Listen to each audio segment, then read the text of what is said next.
యాగంటి క్షేత్రం ఇది. ఫస్ట్ కంచి నంద్యాల జిల్లాలోని యాగంటి క్షేత్రం ఇది. పుష్కరిణి ఇది. చాలామంది భక్తులు వచ్చి విశ్వాసంతో ఇక్కడ వచ్చి కోనేటిలో ఈత కొడుతుంటారు. ఇది అవకాశంగా తీసుకొని ఆదివారం అయితే ఇతర మతస్థులకు సంబంధించిన మరకలు అయితే ఏమైతే వచ్చింది ఇక్కడ ఎంజాయ్ కోసం వచ్చేసేసి ఇక్కడ ఈ కోనేటిని అపవిత్రం చేస్తూ ఉంటారు.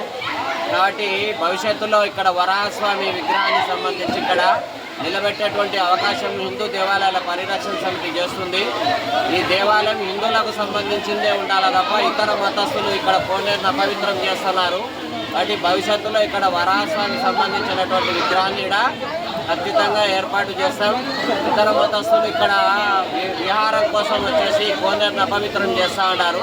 కాబట్టి భవిష్యత్తులో ఇది యాగంటి క్షేత్రం. యాగంటిలో ఇతర మతస్థులు ఎవరు రాకుండా, ఇతరులు ఎవరు కోనేరులో ఈత కొట్టకుండా, ఇతర మతస్థులు ఎవరు ఈ కోనేరులో ఈత కొట్టకుండా వరాహస్వామిని ఖచ్చితంగా ఇక్కడ ప్రతిష్ఠ చేస్తాము. గ్యారంటీగా మహానందిలో కూడా ప్రతిష్ఠ చేస్తాము. కోనేరులో ఇతర మతస్థులు వచ్చి అపవిత్రం చేస్తున్నారు కోనేరును.